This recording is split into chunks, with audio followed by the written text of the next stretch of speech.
Magandang gabi po sa inyo lahat guys. Makakasama po natin si kaibigan po natin Tatay Siyuto. Kasi napakarami pong nagpaabot sa atin, no? Si Tatay Digong po daw ngayon ay hindi na po daw makakakilala. At may nagpaabot sa atin na gusto daw itanong ng mga tao sa mga duwende kung totoo po ba ito. Baka daw nag-artista lang para lang makalabas, para mawala ang kaso. Itatanong natin. Tutugunan ko kayo kahit masilan ito guys, no? Alam po ninyo, idol na idol ko talaga si Tatay Digong, no? Dahil po sa kanyang pamumuno noon, no? Mas maganda prangkahan tayo. Yun po ang totoo. Idol po namin talaga si Tatay Digong. Ngayon po nandito ako kasi marami pong mga nagpaabot sa atin. Baka po isipin nila porket type natin si Tatay Digong, hindi ko nalang itatanong ito. Itatanong ko. Baka daw nag-artistahan lang daw. Kaya kaibigan, meron po akong pakay sa inyo. Tungkol po ito kay Tatay Digong kasi may nagpaabot sa atin na mawawala daw ang kaso na hinaharap po ni Tatay Digong dahil po daw ay hindi na ito nakakilala ng kanyang abogado o kahit sino. Ano po ba ito katotoo kaibigan? Alam po ba ninyo? Totoo po ba ito na nangyari sa kanya o nag-artistahin lang para matakasan po daw yung mga kaso na hinaharap po niya ngayon?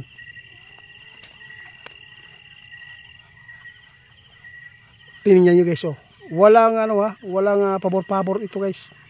Ito po ang sinabi ng ating kaibigan. Alam po niyo guys, nagklase-klase po ang iniisip ni tatay kaya nagkaganon po siya, no? Hindi siya nakakilala dahil po sa kanya iniisip. Kaya iba po ang kanyang kalusugan dahil matanda na po siya, sumabay. Kaya totoo po talaga ang nangyari po kay Tatay Digong. Pero kaibigan, maraming nagtatanong, babalik po ba si Tatay Digong sa dati kung makakauwi dito siya sa Davao? Posible daw guys, maibalik po. Ha? Salamat naman po kung ganun. Guys, sabi ng ating kaibigan ngayon, makakabalik po ang kalusugan ni tatay kung makakabalik siya dito at maalagaan ng maayos, no? Alam po ninyo guys, hindi totally na maibalik ang kanyang pag-iisip, ngunit may pagbabago dahil po sa kanyang edad ngayon guys. Posible itong magkakaganyan talaga si tatay. Kaibigan, nakakaawa, no? Nanawagan po si kaibigan sa lahat po na nagagalit sa kay Tatay Digong. Alisin po natin yan. Matanda na po yung tao, no? Hindi naman tayo ang hahatol kung ano man po ang kanyang nagawang kasalanan dito sa mundo. May Diyos. Huwag po natin kimkimin. Kung ano man po ang galit natin, no? Dapat po natin na magbigay ng tawad. Magpatawad tayo, no? Nagbigay nga yung Panginoon sa tao ng chance na magbago, na matanggap niya. Kailangan din po tayo mag-give, no? Kaibigan,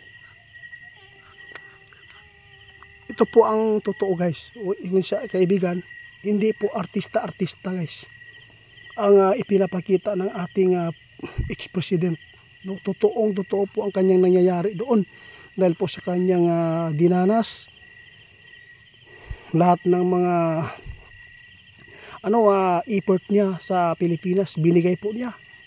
Kahit man malugmok ang kanyang katawan, no?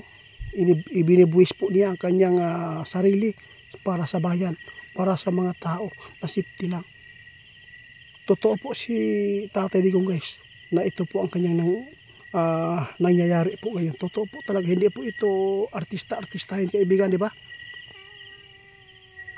Totoo yan. May doktor sila guys. Hindi yan basta-basta. Tinitingnan po nila kung ano po ang nasa utak. Alam po nila. Hindi po bobo ang mga doktor dyan sa ICC na gumisa sa kaso ni tatay kung hindi ito ipapatingin sa doktor na espesyalista. Diba? Salamat kaibigan, ha.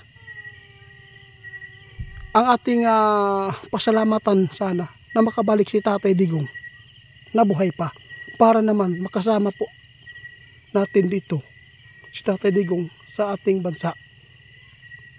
Kaibigan, dagang salamat kaibigan sa inyong pangapaabot sa amoa. Sa lahat na nagpaabot sa amin, na ito po ang topic natin kung bakit ito ay ipinatanong, dahil po napakaraming tao na hindi kumbinsido talaga na si Tatay Digong ay totoong nagka-Alzheimer na. Ganyan po ang kanyang kalagayan ngayon, na hindi na po nakakilala ng tao sa kanyang abogado. Kaya mawala daw ang kaso nito dahil po sa nangyari kay Tatay. Ngunit ang mga tao hindi talaga naniniwala, baka po daw ay nag-artistahin. Kaya ipinatanong ko na lang, kahit idol ko si Tatay Digong guys, hindi pwede na magbigay ako ng pabor-pabor. Kasi si kaibigan, galit po si kaibigan ng mga pabor-pabor kaibigan, no? Kaya maraming salamat sa inyo guys, sa inyong mga suporta sa MUA, labi na ang inyong pagpapaabot sa MUA. Si kaibigan mismo ang magsasabi sa inyo ng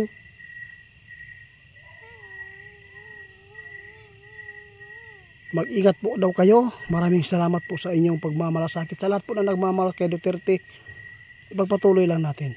Tao lang tayo dito sa mundo. Kanya-kanya po tayo. Walang perpekto dito sa mundo. Lahat po tayo ay may kasalanan.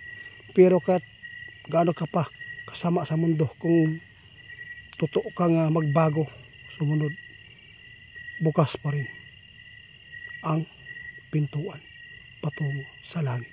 Kaya hanggang dito na lang muna. Maraming salamat.